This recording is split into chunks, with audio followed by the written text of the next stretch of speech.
برائے مہربانی ہمارے چینل صراط مستقیم کو سبسکرائب کریں اور بیل کے آئیکن پہ کلک کریں۔ شکریہ۔ السلام علیکم ڈاکٹر صاحب، میرا نام محمد اجاز ہے، تجارت سے میرا تعلق ہے۔ جی، تجارت سے، کاروبار، بزنس۔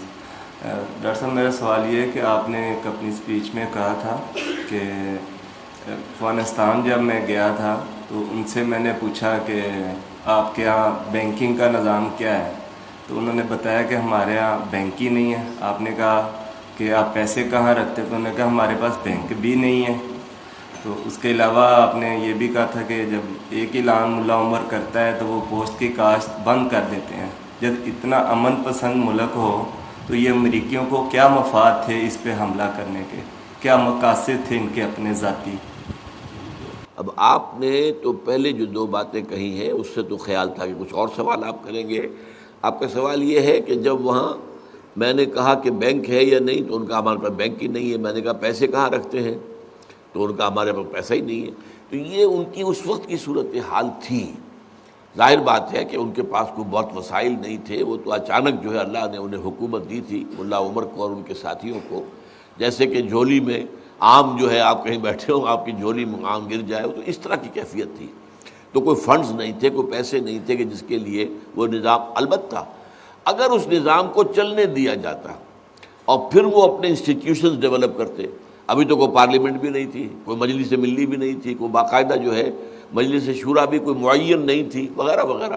تو نظام نہ سیاسی ابھی کوئی بنا تھا خاص، اور نہ ہی کوئی معاشی نظام بنا تھا۔ صرف جو کام انہوں نے کیا ہے وہ یہ ہے کہ اسلامی سزائیں نافذ کر دیں۔ جب چوروں کے ہاتھ کاٹے گئے، چوری ختم ہو گئی۔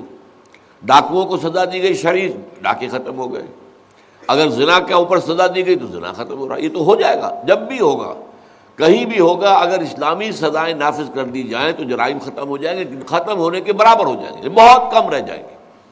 اس حوالے سے ان کی بڑی کامیابی تھی۔ اور اب اس میں ظاہر بات ہے کہ کوئی وسائل کی ضرورت تو نہیں تھی، وہ تو یہی تھا کہ ایک انتظامی معاملہ ہے، چور کا ہاتھ کاٹ دیا جائے اور قاتل کو جو ہے وہ قتل کیا جائے برسر عام لوگوں کے سامنے، اور مقتول کے وارثوں میں سے ہی کوئی آئے اور اگر اس نے خنجر مار کر قتل کیا تھا تو اس کو بھی خنجر بھونکے وہ آ کر۔ چنانچہ یہ بتایا مجھے ایک صاحب نے کہ اسی طرح کا ایک معاملہ تھا کہ ایک شخص کو خنجر مار کر کسی نے جو ہے وہ قتل کیا تھا۔ اب اس کو لایا گیا اور بہت بڑے میدان میں، جیسے یہ اسٹیڈیمز ہوتے ہیں، وہاں پر بہت لوگ جمع تھے، وہاں پر جو ہے آخری بات کی گئی اور اس کو باندھ کر ڈال دیا گیا زمین پر، اور مقتول کی بیوہ سے کہا گیا کہ لو یہ خنجر اپنے ہاتھ پر بھونکو اس کو۔ اب یہ منظر جب لوگ دیکھیں گے تو قتل تو نہیں کریں گے پھر، اس لیے کہ وہ تو ہمارے ہاں تو کیا ہوتا ہے، قتل ہو گیا، مقدمہ چل رہا ہے، 10 سال سے چل رہا ہے، اب سیشن حوالے ہو گئے ہیں، اب اس کے بعد ہائی کورٹ میں چلے گئے ہیں، اب وہ سپریم کورٹ میں چلے گئے ہیں، اور اب یہ لعنت کی ہے اس وقت جو کتاب و سنت کے بالکل منافی ہے، کچھ تھوڑے سے درجے میں تو پہلے سے دستور میں موجود ہے اور وہ اسلام کے خلاف ہے۔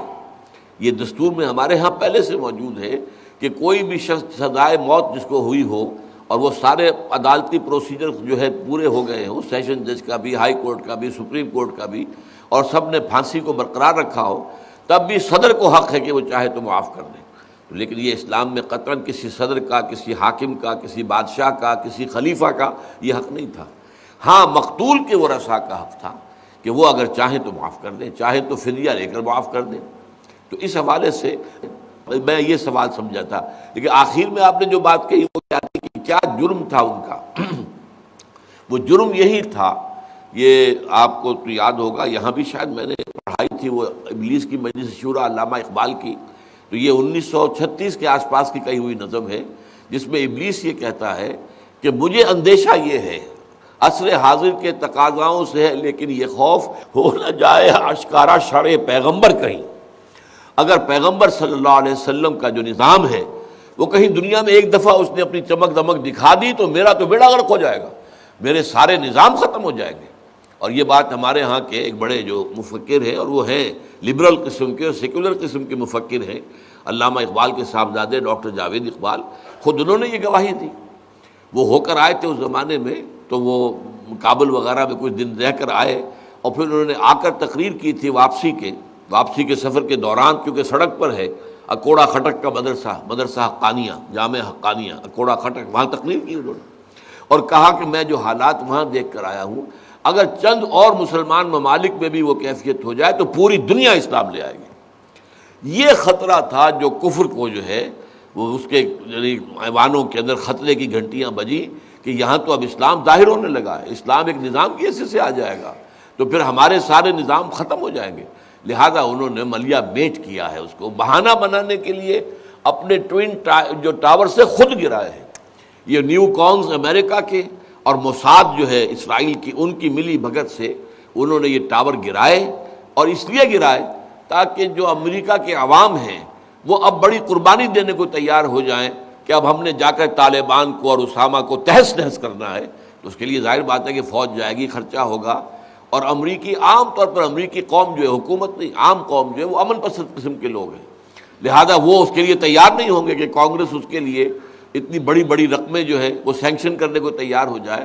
لہذا یہ ہوا کھڑا کیا گیا کہ یہ دیکھو انہوں نے ہمارے جو ہے اتنی بڑی عمارتیں جو گرا دی ہیں، اور اب امریکہ کو خطرہ ہے ان سے، تو اس لیے وہ پھر پوری فوج جو ہے آئی ہے اور اس نے ملیا بیٹ کیا۔ اصل سبب یہ ہے، اور یہی وجہ ہے کہ افغانستان میں حملہ کیا امریکہ نے تو سارے یورپ نے بھی ساتھ دیا، اور جب گیا عراق میں تو یورپ نے ساتھ نہیں دیا۔ کیوں؟ عراق میں محسوس ہوتا تھا کہ جو امریکہ ہے وہ صرف اپنے ذاتی مفاد کے لیے گیا ہے، وہاں کوئی نہیں تھے ویپنز آف ماس ڈسٹرکشن، نہ ثابت ہوئے، کوئی وہ سوئی بھی نہیں ملی، ایٹم بم تو کیا ملنا تھا وہاں۔ سبب کیا تھا کہ وہ عراق کے تیل پر قبضہ کرنا چاہتا تھا، تو اس میں کیوں مدد دیں گے، اس میں جو ہے دوسرے ممالک کیوں مدد دیں۔ لیکن جب یہ معاملہ تھا تو یہ سب کا مشترکہ معاملہ ہے، الکفر ملت واحدہ، کفر جو ہے وہ تو ملت واحدہ ہے، تو انہوں نے افغانستان کے معاملے میں پوری دنیا سے لوگ آ گئے، اور آپ کو معلوم ہے کہ بہت بڑی کولیشن بن گئی جو عراق کے لیے نہیں بن سکی۔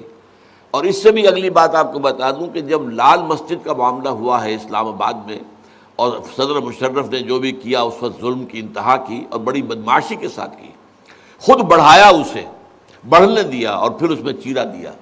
ایک چھوٹی سی پھنسی تھی، 2-3 انجیکشن لگتے اگر انسولین کے، اس کے پینسلین کے، تو ٹھیک ہو جاتی، لیکن یہ کہ اس نے کہا کہ یہ پھوڑا بن جائے پہلے اور خوب بڑا ہو، نظر آ جائے پوری دنیا کو کہ ایک بڑا پھوڑا نکل آیا ہے اسلام آباد میں، اسلامی دہشت گردی کا اور اسلام کی ایکسٹریمزم کا۔ پھر اس میں اس نے شگاف ڈالا اور وہ خون نکالا، اور کتنے لوگوں کا خون کیا ہے وہاں پر۔ قاضی حسین احمد صاحب کا کوئی بیان ہے 4000 سے زیادہ یہ طالبات اور طلبہ جو ہیں وہاں پر ختم ہوئے ہیں، شہید ہوئے ہیں اور جلائے گئے ہیں، ایسے بم مارے گئے کہ جن سے ان کے گوشت گل گئے، ہڈیاں بھی ٹیڑھی ہو گئی۔ اس طرح کا معاملہ ہوا ہے۔ واللہ عالم، میرے پاس کوئی ذریعہ نہیں ہے، نہ اس کی تصدیق کا نہ اس کی تردید کا، لیکن قاضی صاحب جو ہے بہرحال ایک ذمہ دار آدمی ہے، ایک بڑی جماعت کے لیڈر ہیں، انہوں نے یہ کہا ہے۔ تو اس پر آپ کو میں یاد دلاتا ہوں کہ یہ کام کیا مشرف نے تو شاباش آئی بش کی طرف سے بھی، شاباش آئی نیٹو کی طرف سے بھی، شاباش آئی روس کی طرف سے بھی، اور شاباش آئی چین کی طرف سے بھی۔ یعنی یہ پورا الکفر ملت واحدہ، یہ سب کے سب جو ہے اس معاملے میں متفق ہیں۔ اسلام کو نہیں آنے دینا ہم نے، کیونکہ پھر ہمارے نظام، ہمارے مفادات، ہماری پوری دنیا جو ہے ہمارے مالیاتی نظام کے امپیریلزم کے شکنجے میں اب کسی جا رہی ہے، یہ تو ہم نے تو اسے پوری دنیا کو جکڑ لینا ہے۔ تو اسلام ظاہر ہو گیا تو پھر ہمارے سارے جو منصوبے ہیں خاک میں مل جائیں گے۔ تو یہ اصل سبب تھا اس کا۔